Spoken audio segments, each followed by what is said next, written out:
Bismillahirrahmanirrahim. Assalamualaikum warahmatullahi wabarakatuh. Alhamdulillahirabbil alamin wassalatu wassalamu ala asyrafil mursalin wa ala alihi washabbihi ajma'in. Qala rabbi shrah li sadri wa yassir li amri wahlul 'uqdatan min lisani yafqahu qawli wasaddid lisani wahdi qalbi bihaqqi sayyidina Muhammadin sallallahu alaihi wasallam. Wa ba'da fa inna asdaqal hadithi kitabullah wa khairal hadi hadi Muhammadin sallallahu alaihi wasallam. Syarrul umuri muhdatsatuha wa kullu muhdatsatin bid'ah. Alhamdulillah, syukur pada Allah. Pada hari ini kita bertemu lagi untuk kita sambung baca Sahih Al-Bukhari. Dan pada hari ini kita akan masuk hadis yang ke 1211. Mudah-mudahan pertemuan kita pada hari ini insya-Allah diberkati oleh Allah Subhanahu Wa Taala.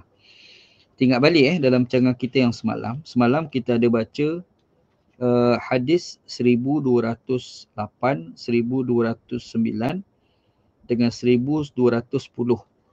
Hadis 1208 menjelaskan berkenaan dengan Anas bin Malik bersama dengan para sahabat menunaikan solat pada waktu yang terlalu panas, yang mana ada di kalangan para sahabat itu yang apabila mereka nak sujud, jadi mereka ni ambil kain mereka, dia orang lapik masa tengah semayang.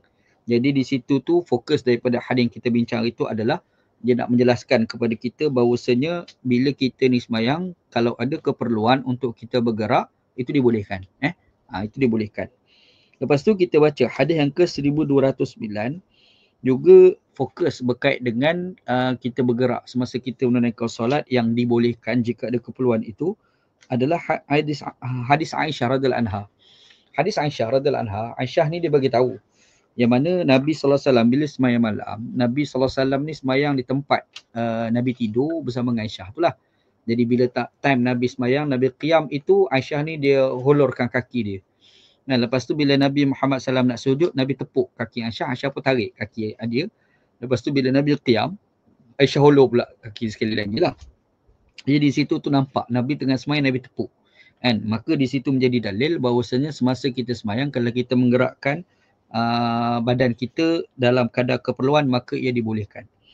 Begitu juga kita ada sebut berkait dengan kisah Nabi SAW semayang.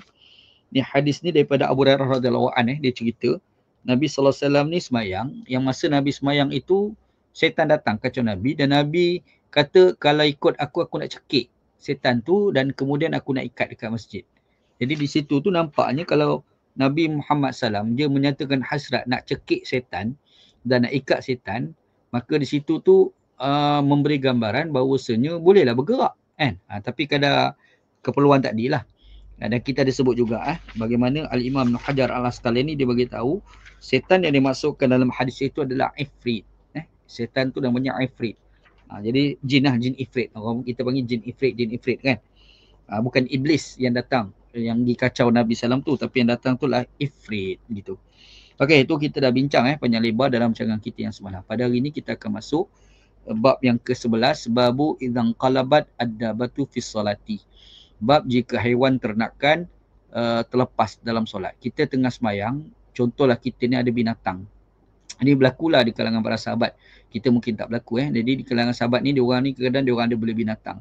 Jadi bila diorang bela binatang, lepas tu bila diorang semayang, binatang tu nak lari. Jadi bila nak lari tu dia pegang tali tu, kadang-kadang menyebabkan dia bergerak semata-mata untuk memastikan binatang tu tak pergi jauh. Macam mana perbahasan Ini tajuk yang kita nak bincang lah pada hari ni insya-Allah. Okey, Imam Bukhari dimulakan dengan waqala Qatadah inna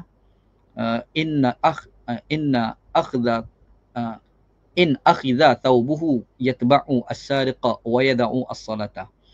Abu Qatadah kata, jika pakaiannya diambil ataupun dicuri, dia boleh mengejar pencuri dan meninggalkan solat. Nampak?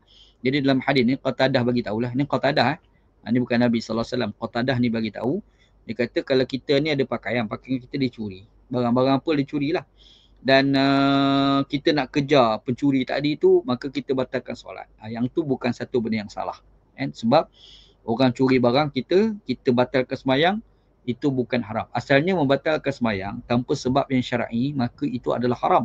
Tapi kalau tengok dalam statement Qatadah ni, in ukhidha thawbuhu, kalau pakaian itu dicuri, yatba'u as-sariqa, lalu orang yang dicuri itu kejar pencuri itu, wa yada'us salah, dan boleh dia meninggalkan solat. Jadi maksudnya kalau orang curi barang, kita batalkan solat, kita pergi kejar boleh lah kan, batalkan solat tu. Mungkin kalau kita nak apply pada hari ni yang kadang-kadang berlaku di kalangan kita, bila kita sembahyang jemaah, Pak Imam tu contoh, dia sakit, dia rebah, sakit jantung ke apa rebah, kita tengah sembahyang ni, kita boleh batalkan sembahyang untuk selamatkan imam yang sakit tadi. Bukan imam lah, kawan-kawan kita yang makmum sebelah kita dan sebagainya lah, gitu termasuk belaka. Alright. Okay, kita tengok dalam hadis 1211, kata Imam Al-Bukhari, wa bihi qala haddatsana Adam, haddatsana Syu'bah, haddatsana Al-Azraq bin Qais, qala kunna bil ahwaz nuqatil al-haruriyah fabaina ana ala jurufi nahrin idhan rajulun yusalli wa idha lihamu dabatihi biyadih faja'alat dabatu tanazu'uhu wa ja'ala yatba'uha. Okey, hadis ni Imam Bukhari diambil daripada guru nama Adam bin Abi Iyas nama dia. Dan Adam bin Abi Iyas ni pula dia ambil hadis daripada seorang ulama hadis yang terkenal namanya Syu'bah bin Al-Hajjaj. Jadi Syu'bah bin Al-Hajjaj ni pula dia ambil hadis daripada Al-Azraq bin Qais. Dan dia ceritalah, Azraq bin Qais ni cerita. Dia kata kami berada di Ahwaz. Ahwaz ketika perang. Ahwaz ni adalah satu tempat lah. Kalau kita tengok dalam kitab Fathul Bari bi Syarhi Sahih Al-Bukhari, disebut, dia kata dalam riwayat Mahdi bin Maimun daripada Al-Azraq, daripada Muhammad bin Qudamah, beliau berkata, dia kata aku berada di bawah naungan Istana Mehran di Ahwaz, di tepi sungai Dujail. Ni tempat, kat mana tu Allah Alam. Itu dia berada dekat Mehran. Mehran ni maksudnya sekitar Iran tu lah. Sekitar Iran. Cuma kat sini dia ada sebut lagi komentar. Dia kata Al-Ahwaz adalah sebuah bandar yang terkenal antara Basrah dengan Farsi. Basrah dengan Farsi. Tengah-tengah tu lah. Kat mana wallahu a'lam. Dan dia ni ditakluk pada era Umar bin Al-Khattab radhiyallahu an, dan dia adalah satu negeri yang cukup luas, besar, dan dia bersambung dengan pegunungan dan Isfahan. Sekitar Iran lah kot, wallahu a'lam lah. Tapi tempat tu dipanggil sebagai Al-Ahwaz. Al-Ahwaz. Okey, cerita Azraq ni. Azraq bin Qais ni cerita, dia kata kami ni berada di Al-Ahwaz, yang kita sebut tempat yang berhampiran dengan Iran tadi tu. Pergi tu sebab berperang menentang golongan Haruriyah. Haruriyah ni maksudnya kelompok Khawarij, kelompok Khawarij. Al-Haruriyah. Al-Haruriyah ni kata Imam Ibn Hajar Asqalani, dia kata golongan Khawarij, dan orang yang memerangi mereka ketika itu adalah Muhallab bin Abi Sufrah. Seperti mana yang ada dalam riwayat Amr bin Marzuq. Itu ada satu riwayat Imam Ibn Hajar Asqalani dia marilah. Dia kata Khawarij ni, Khawarij banyak jenis. Tapi ada satu jenis Khawarij, dia panggil Al-Haruriyah, yang disebut dalam hadis ni lah. Sebenarnya dan orang yang merangi mereka di kalangan orang Islam yang pergi lawan dia orang ni namanya adalah Muhallab bin Abi Sufrah. Itu dalam satu riwayat yang dikemukakan oleh Ammar bin Al-Marzuq. Cerita dia lah. Jadi cerita dia kata kelompok Haruriyah ni, yang kata Khawarij, satu kelompok jenis Khawarij ni namanya Haruriyah ni, diperangi. Pengelima perang ketika itu adalah Al-Muhallab bin Abi Sufrah. Jadi bila nak pergi perang mereka tu, ketika itu aku berada di tepi sungai. Ni kata siapa ni? Kata Azraq bin Qais. Azraq kata aku ada tepi sungai tu. Tiba-tiba aku melihat seseorang lelaki sedang solat. Jadi Azraq ni kata, masa aku tepi sungai tu, aku nampak ada seseorang lelaki tua dia sedang menunaikan solat kat situ. Sedangkan tali kekang tunggangannya berada di tangannya. Masa dia tengah sembahyang tu, tali kekang tu ada kat tangan tu, dia pegang kan. Haiwan tunggangan itu mula meronta-ronta dan dia pun mengikutinya. Jadi masa dia sembahyang, dia pegang tali kekang, lepas tu bergerak lah, meronta-ronta lah binatang tu. Bila meronta-ronta, bergerak tu, dia pun ikut bergerak dengan binatang tadi. Cerita dia. Qala Syu'bah. Syu'bah ni bagi sikit komentar. Bila disyarah hadis ni, Syu'bah ni dia bagi tahu pada murid dia, dia kata huwa Abu Barzah Al-Aslami.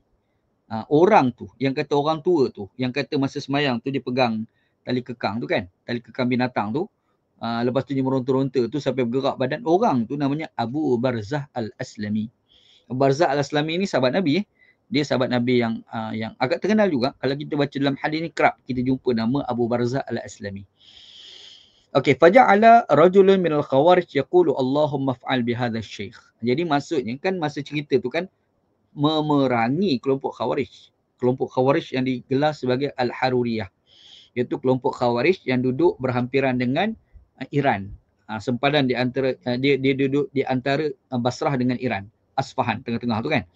Jadi bila duduk kat situ, kelompok Khawarij ni dia nampak ni yang kata Abu Barzah Al-Aslami ni sedang menunaikan solat, pegang tali kekang binatang ni, meronta-ronta dengan dia bergerak. Macam itulah. Jadi bila Khawarij ni dia tengok geng Khawarij ada kat situ lah.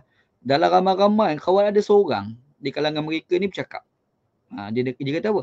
Allahumma fa'al bihadha syekh. Ya Allah ya Tuanku, lakukanlah sesuatu terhadap orang tua ini. Tengok. Ini panggil Khawarij. Dia suka mempertikaikan ibadat orang lain. Dia suka mempertikaikan orang Islam yang lain.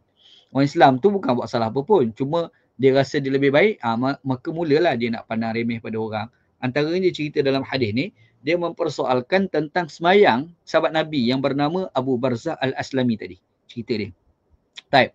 Sambungan hadis, falamman sarafa asy-syaikhu qala inni sami'tu qawlakum wa inni ghazawtu ma'a Rasulillah sallallahu alaihi wasallam 6 ghazawat atau 7 ghazawat wa 8 wa syahidtu taysirahu wa inni in kuntu an uraji'a ma'a dabatin ahabbu ilayya min an ad'aha tarji'u ila ma'lifaha fayashuqqu alayya. Rawahul Bukhari. Maka ketika mana Syekh ni selesai semayang, kan, asalnya Syekh ni maksudnya Abu Barzah tu lah. Abu Barzah ni, lepas dia semayang tu, dia rupa-rupa ni masa dia semayang tu dengar geng-geng Khawarij duk bercakap tu, dia dengar lah Khawarij, sekor Khawarij duk bercakap tu. Jadi dia pun habis semayang dia cakap, dia kata inni sami'tu qawlakum, aku dengar korang duk bercakap tu. Aku dengar yang korang duk bercakap tu. Dan dia kata wa inni ghazawtu ma'a Rasulullah sallam 6 ghazawat atau 7 ghazawat wa 8. Aku ni berperang bersama dengan Nabi ni 6 kali atau 7 kali ataupun 8 kali. Banyak kali lah berperang bersama dengan Nabi Muhammad sallallahu alaihi wasallam ni. Dan masa perang tu dia kata wa syahidtu taysirahu. Aku nampak bagaimana mudahnya Islam ni. Macam mana Nabi telah memudahkan kita dalam melakukan ibadat. Macam tu. Kata Abu Barzah Al-Aslami. Jadi bila Abu Barzah kata macam tu, dan dia kata wa inni in kuntu an uraji'a ma'adabati ahabbu ilayya min ada'aha tarji'u ila ma'lifaha fayashuqu alayya. Nampak dia kata. Dia kata aku ni jika akulah pergi kejar binatang tadi, itu menyusahkan aku. Bahkan lebih baik aku menjaga binatang aku tadi, itu lebih aku suka berbanding aku biarkan dia pergi ke kampung asalnya, pergi lari mana-mana sehingga jadi susah pada aku. Maksudnya bagi tahu macam ni ya. Dia kata lebih baik aku ni bergerak masa menunaikan solat dengan menjaga binatang daripada aku lepas nanti binatang tu pergi, nanti susah pula aku nak pergi cari dia. Macam tu. Itu kata Abu Barzah Al-Aslami gitu. Hadis ni kita akan nampak sebenarnya secara tak langsung dia nak bagi tahu pada kita, kalau kita tengah semayang, kita pegang binatang, kita bergerak sampai nak berjalan tu kan. Yang tu tidak memudaratkan solat kita. Itu dibolehkan. Kan? Benda ni berlaku kepada sahabat Nabi yang bernama Abu Barzah Al-Aslami radhiyallahu anhu. Jadi di sini secara tak langsung kita boleh faham pergerakan yang tidak ketara sangat dan ada keperluan pergerakan itu, maka itu tidak memudaratkan solat kita. Solat kita tidak menjadi batal lah. Begitu. Itu kurang lebih lah yang kita boleh ambil pengajaran daripada hadis ni. Baik. Kita tengok apa kata Al-Imam Ibn Hajar Al-Asqalani pula. Antara pengajaran lain, Imam Ibn Hajar kemukakan dalam hadis ini terdapat faedah bahawa dibolehkan seseorang menceritakan kelebihannya jika ada keperluan, asalkan tidak dalam konteks bermegah-megah. Kan kita ni kalau nak cerita kelebihan kita, tapi bukan makna kita nak sombong, kita nak tunjuk kita ni bagus sangat, bukan kerana kita nak bermegah-megah, maka itu dibolehkan. Sebab apa? Sebab Abu Barzah Al-Aslami ni, sahabat Nabi ni, dia pergi sebut, dia kata aku sendiri berperang bersama dengan Nabi 6, 7 atau 8 kali. Dia sebut kelebihan dia tu kan. Jadi dia sebut kelebihan, dia cerita kelebihan dia bukan sebab nak bangga, tapi dia sebut tu sebab tu perangai yang ada pada Khawarij suka mempersoalkan ibadat yang ada kepada Abu Barzah Al-Aslami. Macam kita cakap macam tu tindakan korang ni sebenarnya korang tak faham hakikat sebenar ajaran yang telah diajar oleh Nabi sallallahu alaihi wasallam. Jadi di sini Imam Ibn Hajar Al-Asqalani kata kalau kita tengok dalam konteks Abu Barzah tu, dia berbangga-bangga pengalaman dia berperang bersama dengan Nabi sallallahu alaihi wasallam 6, 7 atau 8 kali tadi tu. Maka di situ tu boleh, tak salah kalau kita nak menceritakan tentang kelebihan kita, tapi dengan syarat jangan kita bermegah-megah ataupun nak sombong. Gitu Okey, antara lain kata Imam Ibn Hajar Al-Asqalani lagi dari sudut fiqhnya, dalam hadis ini terdapat hujah bagi para fuqaha dalam pendapat mereka bahawa segala sesuatu yang dikhawatiri musuh, sama ada harta benda atau selainnya, dibolehkan untuk membatalkan solat kerana menjaganya. Kita ni kalau nak batalkan solat, kalau kita ni ada harta, tengah semayang, orang curi harta kita, maka kita batalkan semayang untuk kita pergi ambil harta kita. Itu tidak menjadi satu benda yang salah. Ini kata Imam Ibn Hajar Al-Asqalani. Walau bagaimanapun perlu diperhatikan bahawa dari susunan cerita ini jelas menunjukkan bahawa Abu Barzah tidak memutuskan, tidak membatalkan solat. Kan? Tambihun zahiru siyaqi hadhihi al-qissah anna Abu Barzah lam yaqta'hu solatah. Jadi ceritanya dalam kes Abu Barzah dia tidak membatalkan solat sebab dia pegang binatang tadi tu, kan? Contohlah terlepas binatang tu lari, kan? Dia pun nak pergi kejar, takut hilang binatang tadi. Yang tu dia membatalkan solat dibolehkan. Itu tidak menjadi salah. Tapi dalam kes Abu Barzah ni dia bukan batalkan solat. Sebab binatang tu bukan lari. Dia pegang, terkekang tu kan. Dia pegang binatang tu, dia bergerak je. Pergerakan itu berlaku tu, itu tidak membatalkan solat. Begitu. Type. Apatah lagi lah. Kalau kita tengok bergerak yang tidak membatalkan solat ni, berdasarkan hadis yang kita baca semalam dan 2-3 hari lepas, iaitu berkait dengan bagaimana ada Nabi Muhammad SAW bersama dengan Abu Bakar As-Siddiq radhiyallahu an, yang semasa dia menunaikan solat berjemaah, Nabi Muhammad datang, Abu Bakar nak gostan, dan Nabi Muhammad tepuk atas bahu Abu Bakar untuk meneruskan sebagai imam tu kan. Itu lagi-lagi lah dibolehkan. Macam itulah. Jadi pergerakan dalam kadar-kadar tertentu dibolehkan. Based kepada hadis yang kita baca ni lah. Begitu. Type. Tambahan pula Imam Ibn Hajar kata para fuqaha telah ijma', telah sepakat bahawa pergerakan yang banyak dalam solat fardu itu batal. Kan? Ni Imam Ibn Hajar ni Al-Asqalani ni dia bagi tahu, dia kata ijma' ulama mengatakan pergerakan yang banyak dalam solat fardu batalkan solat. Itu boleh membatalkan solat. Makanya bila kita tengok dalam kes Abu Barzah ni, dia bergerak tu tak banyak. Itu adalah pergerakan yasir, pergerakan yang ringan, bukan pergerakan yang berat. Gitu. Type. Habis. Hadis yang ke-1212. Ini insya-Allah lah kita akan cuba kupas dalam rancangan kita akan datang. Wallahu taala alam. Wallahu alam. Okay. Ada kawan kita tanya soalan.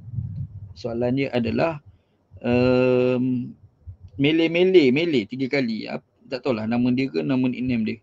Saya mahu tanya solat guna kerusi boleh atau tidak boleh. Ni soalan pada kawan kita ni. Dia semayang tu 2 atas kerusi, boleh ke tidak? Dia sebenarnya macam ni, ulama-ulama Islam ni dia ada bahas asas daripada hukum-hukum fiqh ni. Hukum fiqhnya kita kena faham adalah asas bagi kita tak mampu untuk kita berdiri, maka kita boleh solat dalam keadaan duduk. Tu kita kena ingat tu asas dia lah. Benda ni ada disebut dalam hadis Nabi SAW melibatkan kepada sahabat Nabi yang bernama Imran bin Husain. Kan? Ini ada disebut dalam Sahih Al-Bukhari lah.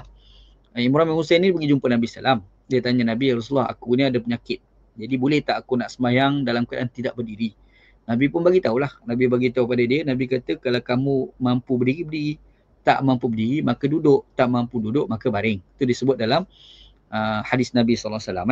Jadi bila Nabi SAW bagi tahu macam tu, maka di sini kita faham kalau kita tak mampu nak berdiri semasa solat, maka kita boleh duduk.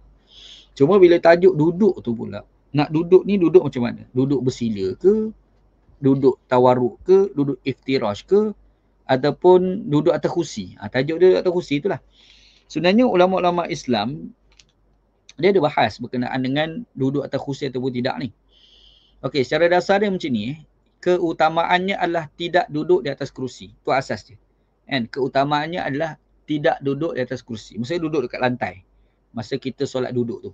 Okey, bila kita sebut duduk dekat lantai tu, sini ni berlaku khilaf dalam kalangan ulama-ulama Islam, mana lebih baik. Kalau kita tengok pandangan Imam Abu Hanifah dan juga pandangan Al-Imam Al-Muzani. Imam Muzani ni salah seorang ulama dalam mazhab Syafi'i. Dia punya fatwa, dia kata duduk ni, duduk dekat lantai secara iftirash. Duduk iftirash ni orang Melayu kita namakan sebagai duduk tasyahud awal tu lah. Jadi keutamaan masa kita semayang duduk ni, duduk di bawah, di lantai, bukan di kerusi dan duduk iftirash. Satu, ikut pandangan Imam Abu Hanifah dan Imam Al-Muzani. Kalau kita tengok dalam mazhab Maliki dengan mazhab Ahmad bin Hanbal, dia kata duduk tarabuk, duduk bersila. Aku tahu pula. Ahmad bin Hanbal kata duduk tarabuk. Sebab memang ada dalam hadis Nabi SAW, sahabat Nabi tengok, Nabi ni bila semayang duduk, Nabi duduk mutarabbi'an, duduk secara duduk bersila. Tu sebab tu Imam Ahmad, yang ni memang terkenal dengan ikut literal hadis, maka dia pun kata nak semayang duduk ni, duduk tarabuk, duduk bersila. Adapun Imam Al-Haramain dan Imam Al-Ghazali, dia kata duduk tawarruk. Duduk tawarruk ni orang kita namakan sebagai duduk tahiyat akhir. Itu pandangan dia lah, keutamaan. Dan kalau ikut pandangan ulama-ulama Khurasan, ulama Khurasan ni ulama duduk alik-alik ni lah, alik Afghanistan, Pakistan, India ni, era-era dulu ni, bukan Pakistan sekarang ni. Dia orang kata duduk angkat kaki kanan, lepas tu kaki kiri duduk kat bawah. Macam orang tabligh makan macam ni, duduk macam ni. Macam ni. Orang tabligh kan ni bila dia makan, dia angkat kaki kanan tu, lepas tu kaki kiri ni duduk dekat letak apa, punggung ni duduk atas belakang kaki kiri. Macam tu, macam kita makan. Macam tu. Ini mengikut pandangan ulama-ulama Khurasan, dan antara yang mengatakan begitu adalah Al-Qadhi Hussein. Ini ulama Khurasan.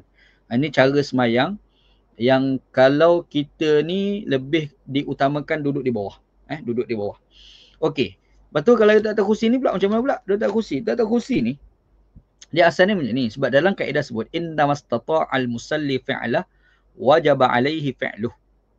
Wa ma ajiza min fi'lihi saqata anhu. Ini kaedah. Apa yang termampu oleh orang yang menunaikan solat itu buat, maka wajib dia kena buat. Kalau sekiranya dia tak mampu daripada buat, maka tergugurlah daripada dia. Itu kaedah dia. Maksudnya macam ni. Kita ni bila semayang duduk, kita ni kalau duduk dekat bersila ni, kita ni mungkin sakit kaki. Kan? Mungkin sakit belipak lah, apalah. Maka ketika itu baru boleh kita duduk atas kursi. Macam tu. Jadi kalau tak mampu duduk, kalau kita mampu duduk kat bawah lah. Tapi kalau tak mampu duduk kat bawah, maka duduk atas kursi. Apatah lagi, bila kita duduk atas kursi, kita tak boleh nak sujud. Kita tak boleh nak rokok dengan cara yang tepat, yang betul. Sebab asal makna sujud ni, dia mesti ada 7 anggota. Itu disebut dalam hadis Nabi SAW kan. Nabi Muhammad dia bagi tahu sujud ni dia kena ada 7 anggota. Dahi, 2 tangan, 2 lutut, 2 kaki. Kalau kita duduk atas kursi, tak boleh sujud tu. Jadi kita kena duduk kat bawah supaya kita boleh tunaikan. Tapi masalahnya pula, kalau kita duduk dekat bawah bersila ni, sakit kaki, lutut lah, apalah sakit lah. Sakit orang ni kita tak tahu. Maka ketika itu barulah dibenarkan untuk dia semayang atas kursi. Tu kaedah dia. Jadi asasnya adalah dia duduk kat bawah dulu. Jika tak mampu duduk kat bawah, barulah kita duduk atas kursi. Ini pandangan majoriti ulama-ulama mazhab. Cumanya ada ulama yang mengatakan kita duduk atas atas kursi terus pun boleh. Ada. Kan? Kita ni mampu duduk bersila kat bawah, habis kita nak duduk atas kursi selalu. Boleh. Ada pandangan lah. Ada pandangan. Bukan anda kata boleh ni. Maksudnya ada ulama' yang mengatakan boleh. Antaranya bin Baz. Ini ulama' Salafi. Kan? Orang sokal Wahabi. Orang selalu tuduh Wahabi itulah. Dia mengatakan kita ni mari duduk atas kursi selalu walaupun mampu duduk kat bawah. Boleh pada dia. Sebab dah termasuk bagi maksud duduk. Macam tu lah. Itulah kurang lebih daripada kupasan yang kita kupas pada hari ni insyaAllah. Okey. Saya cukup lah kot sekadar tu dulu. Wallahu'alam. Kalau ada sebarang persoalan, tinggalkan soalan dekat ruang komen. Nanti admin Facebook Ana nanti dia akan baca. Dia akan play screen, dia akan hantar pada Ana. Nanti Ana baca. Lepas tu nanti Ana akan kupas lah dalam live satu lagi insyaAllah. Wallahu'alam. Wassallallahu ala sayyidina Muhammad wa ala alihi wa sahbihi ajma'in. Walhamdulillah rabbil alamin. Assalamualaikum warahmatullahi wabarakatuh.